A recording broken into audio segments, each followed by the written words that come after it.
ശ്രീമതി അഞ്ജു, ഇവിടെ ഗായിക സുചിത്രയുടെ പരാതിയിൽ യുവമോർച്ച കൊച്ചി സിറ്റി പോലീസ് കമ്മീഷണർക്ക് പരാതി നൽകി. അതിന്റെ അടിസ്ഥാനത്തിൽ പ്രാഥമിക അന്വേഷണം ആരംഭിക്കുമെന്ന് അവർ വ്യക്തമാക്കിയിട്ടുണ്ട്. അതോടൊപ്പം തന്നെ ഈ ആരോപണത്തിൽ മാനനഷ്ട കേസാണ് റിമ കല്ലിങ്കൽ ഫയൽ ചെയ്തിരിക്കുന്നത്.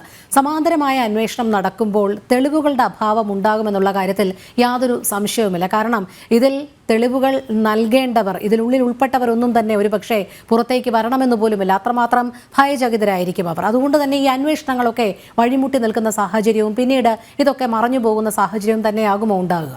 തീർച്ചയായും, അതിന് സംശയമൊന്നുമില്ല.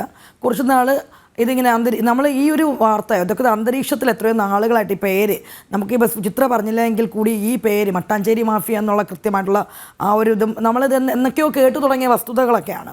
അതോടൊപ്പം തന്നെ ഈ ഒരു ആക്ടിവിസ്റ്റ് അല്ലെങ്കിൽ ഒരു നവോത്ഥാന നായിക എന്നുള്ള പരിവേഷം അണിഞ്ഞ് റിമ കല്ലിങ്കൽ, അത് WCCയുടെ സ്പോക്സ് പേഴ്സൺ, എപ്പോഴും നമുക്കറിയാം WCCയുടെ വോയിസ് റിമ കല്ലിങ്കലാണ് എന്നുള്ള രീതിയിലൊക്കെ കണ്ടു. പക്ഷേ പലപ്പോഴും നമുക്ക് തോന്നിയിട്ടുണ്ട് ഒരു നിലപാടുണ്ട്, പല കാര്യങ്ങളിലും നിലപാടെന്ന് പറയും. പക്ഷേ നമ്മൾ എപ്പോൾ തൊട്ടാണ് ഇവരെ ചോദ്യം അതല്ലെങ്കിൽ ഇവരെ കാണുമ്പം ഒരു റിമ കല്ലിങ്കൽ എന്ന് പറയുമ്പോൾ ഇരട്ടത്താപ്പ് എന്നുള്ള രീതിയിൽ നമ്മൾ മനസ്സിലാക്കിയത് കൃത്യമായിട്ടും അവരുടെ സെലക്റ്റീവായിട്ടുള്ള ചില പ്രതികരണങ്ങൾ അത് കണ്ടപ്പോൾ ചിലയിടങ്ങളിൽ മാത്രം അവർ വല്ലാതെ വയലൻ്റ് ആവുകയും ചിലയിടങ്ങളിൽ കൃത്യമായിട്ട് സൈലൻ്റ് ആവുകയും ചെയ്യുമ്പോൾ നമുക്ക് മനസ്സിലായി തുടങ്ങി. കാരണം ഇതൊരു സ്ത്രീപക്ഷമല്ല, അവരുടേതായ സ്വാർത്ഥത, അവർക്ക് എന്തൊക്കെയോ നേടാനും അവർക്ക് നേടിയെടുക്കാനും അവരുടെ കൂട്ടത്തിലുള്ളവരുമായിട്ട് ബന്ധപ്പെട്ടുള്ള അവരുടെ കൃത്യമായിട്ടുള്ള അജണ്ട സെറ്റ് ചെയ്യാനൊക്കെ വേണ്ടിയിട്ടുള്ള എന്തിനോ വേണ്ടി തിളയ്ക്കുന്ന ഒരു സാമ്പാർ എന്നുള്ള രീതിയിലുള്ള ഒരു കൃത്യമായിട്ടുള്ള ഇടപെടലൊക്കെ ആയിരുന്നു പലപ്പോഴും അവരുടെ ഭാഗത്തുനിന്നുണ്ടായിട്ടുള്ളത്. അതോടൊപ്പം തന്നെ നമുക്കറിയാം ഇത് അന്തരീക്ഷത്തിൽ ഈ ഒരു പേര് ഇവരുടെ ആയിട്ട് ബന്ധപ്പെട്ട ഇവർക്ക് ഡാൻസ് സ്കൂളൊക്കെ ഉണ്ടായിരുന്നു കൊച്ചിയുമായിട്ട് ബന്ധപ്പെട്ടിട്ടൊക്കെ. പിന്നീട് കൊറോണ സമയത്തൊക്കെ അത് നിർത്തിയെന്ന് നമ്മൾക്കറിയാം. പക്ഷെ അപ്പോഴും അവിടെ കൊച്ചി ബേസ് ചെയ്ത് ഒരുപാട് ആരോപണങ്ങൾ ഈ ഒരു കുടുംബവുമായിട്ട് ബന്ധപ്പെട്ടൊക്കെ നമ്മൾ കേട്ടിട്ടുണ്ട്.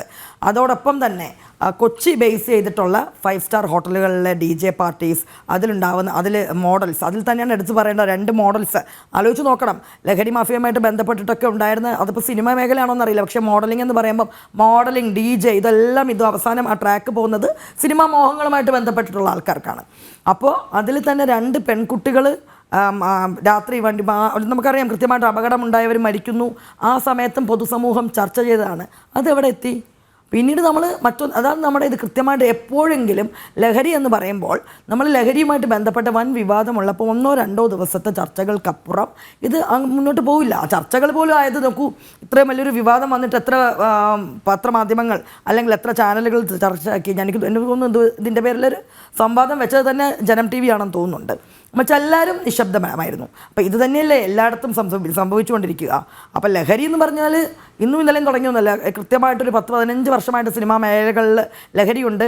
ലഹരിയുടെ നമുക്കറിയാം പ്രമുഖ നടൻ ഷൈൻ ടോം ചാക്കോ എന്ന് പറഞ്ഞ നടൻ അറസ്റ്റിലായിട്ടുണ്ട്. ലഹരി, അതും കൊക്കെയിൻ ആ കേസുമായിട്ട് ബന്ധപ്പെട്ട് അറസ്റ്റിലായിട്ടുണ്ട്. പിന്നീട് എന്ത് സംഭവിച്ചു എന്നറിയാം. അപ്പോൾ അവിടെ ഒരു വ്യത്യാസമുള്ളതെന്ന് വെച്ച് കഴിഞ്ഞാൽ ഗായിക സുചിത്ര പറഞ്ഞത് റിമ കല്ലിങ്കലിന് ഇതുമായിട്ട് ബന്ധപ്പെട്ട കരിയറിൻ്റെ ഗ്രോത്ത് ഉണ്ടാവുന്നില്ല, അത് സ്റ്റാൻഡേർഡ് ഗ്രോത്ത് ആയെന്ന് പറഞ്ഞപ്പോൾ എനിക്ക് തോന്നിയിട്ടുണ്ട് ഈ ഷൈൻ ടോം ചാക്കോക്കൊക്കെ ഗ്രോത്ത് മുകളിലേക്കായിരുന്നു. ഭയങ്കര അത് തന്നെയാണ്, അതുമായിട്ട് ബന്ധപ്പെട്ട് തന്നെയാണ് ഇപ്പോൾ പറയേണ്ടത്. ഒരു വേടൻ എന്ന് പറഞ്ഞിട്ടൊരു റാപ്പറുണ്ട്, റാപ്പർ വേടൻ. അദ്ദേഹത്തും മീറ്റു ഉണ്ടായിരുന്നു. അതിനിടയിൽ ഒരു കഞ്ചാവ് കേസുമായിട്ട് ബന്ധപ്പെട്ട് 2022 വാർത്ത വന്നിട്ടുണ്ടായിരുന്നു. പക്ഷെ പിന്നീട് നോക്കുമ്പം കൃത്യമായിട്ട് ഏത് സിനിമകളിലും ഇന്ന് റാപ്പർ വേടൻ്റെ സോങ് ഇല്ലാത്തതില്ല. അതായത് 100 കോടി ക്ലബ്ബ് കയറുന്ന ചിത്രങ്ങളിലൊക്കെ ഉണ്ട്. അപ്പോൾ ഇവർക്കൊക്കെ കരിയർ ഗ്രോത്ത് ഉണ്ട് എന്നുള്ള ഇത് കാണിക്കുന്നത് എന്താണ്? ലഹരിയുമായിട്ട് ബന്ധപ്പെട്ട് നിൽക്കുന്ന എല്ലാവർക്കും മുന്നോട്ട് പോകാനുള്ളൊരു വാർത്തയാണ്. അപ്പോൾ എന്ത് ഇടപെടൽ ഈ സർക്കാരിൽ നിന്നുണ്ടാകും, സമൂഹത്തിൽ നിന്നുണ്ടാകും എന്നാണ്.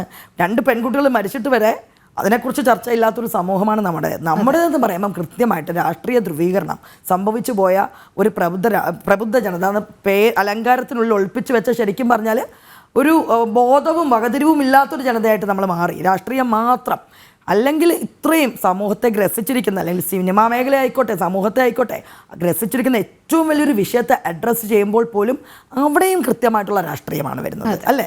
അപ്പോൾ എനിക്ക് ഇതിലൊന്നും വലിയ വിശ്വാസമില്ല. ഇത് അന്വേഷണമൊന്നും മുന്നോട്ട് പോയില്ല. 2-3 അപ്പോഴേക്കും കൃത്യമായിട്ട് ഇവരുടെ പേര് വന്നപ്പോൾ തന്നെ മറ്റൊരു ആരോപണം കൃത്യമായിട്ട് വന്നു. മീഡിയാസ് അതെങ്ങനെ കൊണ്ടുപോകുന്നു കാണുന്നുണ്ട്, നിവിൻ പോളി. അപ്പോൾ അതുമായിട്ട് ബന്ധപ്പെട്ട് മറ്റൊന്നും കൂടെ പറയണം കേട്ടോ. ഇതൊക്കെ എന്ന് പറയുമ്പം ഇത് ഈ മട്ടാഞ്ചേരി മാഫിയ ഉണ്ടെന്ന് പറയുന്ന പോലെ തന്നെയാണ് ഒരു ആലുവ ഗ്രൂപ്പുണ്ട് ഫ്രണ്ട്സുമായിട്ട് ബന്ധപ്പെട്ടിട്ട്. അവർ സമാന്തരമായിട്ട് ഉയർന്നു വരുന്നുണ്ടായിരുന്നു. അതായത് ഒരു ഫ്രണ്ട്ഷിപ്പ് എന്നുള്ള രീതിയിലുള്ള ഒരു ഗ്രൂപ്പ്, അവരുടെ സിനിമകൾ, അതും നമ്മൾ ഇതുമായിട്ട് ബന്ധപ്പെടുത്തി തന്നെ പറയണം. വിനീത് ശ്രീനിവാസൻ, അദ്ദേഹവുമായിട്ട് ബന്ധപ്പെട്ടുള്ള സിനിമകൾ, അദ്ദേഹത്തിൻ്റെ ഇപ്പോൾ നമുക്കറിയാം നിവിൻ പോളിയുടെ വലിയൊരു അത്യാവശ്യം കുറേ പരാജയങ്ങൾക്ക് ശേഷം അദ്ദേഹം ഒന്ന് കരിയർ മുന്നോട്ട് കൊണ്ടുവന്ന ഒരു സിനിമ, വർഷങ്ങൾക്ക് ശേഷം ആ സിനിമയൊക്കെ വന്നു. അപ്പോൾ ആ സിനിമയൊക്കെ കൃത്യമായിട്ട് അപ്പോഴേക്കും പുതിയൊരു പേര്, അതും ആരോപണം നോക്കിക്കഴിഞ്ഞാൽ നമ്മൾ ഇതിൽ ഞാൻ പറയുന്നുണ്ട്, വിക്ടിം കാർഡ് എടുത്തിട്ടുള്ള കളികൾ ഭയങ്കരമാണ്. അത് ശ്രദ്ധ തിരിക്കാൻ വേണ്ടിയിട്ട് വിക്ടിം കാർഡ്, വിമൻ കാർഡ് ഇറക്കുന്നുണ്ട് കേട്ടോ. അത് ഈ നിവിൻ പോളിയുടെയൊക്കെ കാര്യങ്ങൾ അറിയാം, അത് ബാക്കി വാർത്തകൾ ഇതൊക്കെ വന്നോട്ടെ. കാരണം പല ട്രാപ്പുകളുടെയും പിന്നിൽ അവസാനം ഒരു പീഡനം എന്ന് പറയും. ഞാൻ എപ്പോഴും ചിന്തിച്ച് നോക്കിയിട്ടുണ്ട്, പീഡനം എന്നൊക്കെ പറഞ്ഞു കഴിഞ്ഞാൽ ഒരു സ്ത്രീക്ക് ഏറ്റവും വേദനാജനകമായിട്ടുള്ളൊരു സിറ്റുവേഷനാണ്. പക്ഷേ ഈ അടുത്ത കാലത്തായിട്ട് വളരെ ഈസി ആയിട്ട് പല കാര്യങ്ങളും നൂരിപ്പോകാനുള്ളൊരു വിമൻ കാർഡായി മാറി പീഡനം എന്ന് പറഞ്ഞാൽ. അപ്പം അപ്പം നമുക്ക് ഒരു വിഷയം എന്ന് പറഞ്ഞാൽ ഇതുമായിട്ട് ബന്ധപ്പെട്ട് തന്നെയാണ് പറയേണ്ടത്. ഇവരുടെ പേര് വരുമ്പോൾ അത് ചർച്ചയാവുന്നില്ല, അല്ലെങ്കിൽ വെറും ആരോപണം. മറ്റുള്ളതുമൊക്കെയും കോടതിയിലിരിക്കുന്ന വിഷയങ്ങളാണെങ്കിൽ പോലും അതുമൊക്കെ ആരോപണങ്ങളല്ലേ. അപ്പോൾ അതിൽ എന്തിനാണ് ഡബിൾ സ്റ്റാൻഡ്? ഈ വ്യക്തികൾക്കെല്ലാം തന്നെ അവർക്കും കുടുംബമുള്ളതല്ലേ, സ്വകാര്യതയുള്ളതല്ലേ. ഇപ്പോഴൊക്കെ നമുക്കറിയാം, നിവിൻ പോളിയുടെ പേരിലൊരു ആരോപണം വന്നു, ഇതിന് മുന്നിൽ ജയസൂര്യ, ഇവർക്കൊക്കെ ഇങ്ങനെ ആരോപണം വന്നു കഴിഞ്ഞപ്പോൾ അവരെ എന്തൊക്കെ രീതിയിലാണ് സോഷ്യൽ മീഡിയ ഇകഴ്ത്തുന്നത്. അവർക്കും കുടുംബമുള്ളതല്ലേ. അപ്പം ഇവർക്ക് എന്താണോ ഉള്ളത്, അപ്പോൾ സ്ത്രീക്കാണെങ്കിലും പുരുഷനാണെങ്കിലും നമ്മൾ പറയുന്ന സ്വകാര്യത ഒരുപോലെയാണ്, മാനാഭിമാനങ്ങൾ ഒരുപോലെയാണ്, കുടുംബം ഒരുപോലെയാണ്. അപ്പോൾ ഈ ഒരു വിക്ടിം കാർഡ്, വിമൻ കാർഡ് ഇറക്കുന്നതിനോടൊന്നും കാര്യമില്ല. റേപ്പ് എന്നൊക്കെ പറഞ്ഞു കഴിഞ്ഞാൽ ഇപ്പം നമുക്ക് പറയാം, ആ ബ്രോഡാഡി വിഷയമായിട്ട് ബന്ധപ്പെട്ടത് അത് കൃത്യമായിട്ടുള്ള റേപ്പ്. കാരണം എന്താ കാര്യം, സിനിമയിൽ അവസരം മോഹിച്ചെത്തിയ കുട്ടീനെ മരുന്ന് കൊടുത്ത് പീഡിപ്പിച്ചു എന്നുള്ളൊരു പരാതിയാണ്. പക്ഷെ അതുപോലെ അല്ല ഈ ലേറ്റസ്റ്റ് ആയിട്ട് നിവിൻ പോളിയുടെയൊക്കെ കണ്ടു കഴിയുമ്പോൾ ഒരു പകപോക്കലിൻ്റെ ഒരു രാഷ്ട്രീയമുണ്ട്. അപ്പോൾ ഒരുപക്ഷെ അന്തരീക്ഷത്തിൽ ഈ പേരുകൾ വന്നപ്പോൾ അത് മാറ്റാനായിരിക്കാം കൃത്യമായിട്ടും ആലുവ ആ ഒരു ഫ്രണ്ട്ഷിപ്പ് ഗ്രൂപ്പ് ഉൾപ്പെട്ടിട്ടുള്ള ഒരു നിവിൻ പോളിയുടെയൊക്കെ പേര് കൃത്യമായി ഇതൊരു പകപോക്കൽ കൂടെ നമ്മളിവിടെ കാണുന്നുണ്ട്. കാരണം വ്യക്തി വൈരാഗ്യം പരമാവധി ഈ മേഖലയിലൊക്കെ സിനിമകളിൽ തന്നെ അവർ തന്നെ പല ഗ്രൂപ്പ്സ് ഉണ്ട്, ആ ഗ്രൂപ്പുകളിൽ ഒരാളെ അങ്ങനെ അങ്ങോട്ടും ഇങ്ങോട്ടും എറിഞ്ഞു കളിക്കുന്ന ഒരു ഇത് പ്രവണതയും കാണുന്നുണ്ട്. തീർച്ചയായും.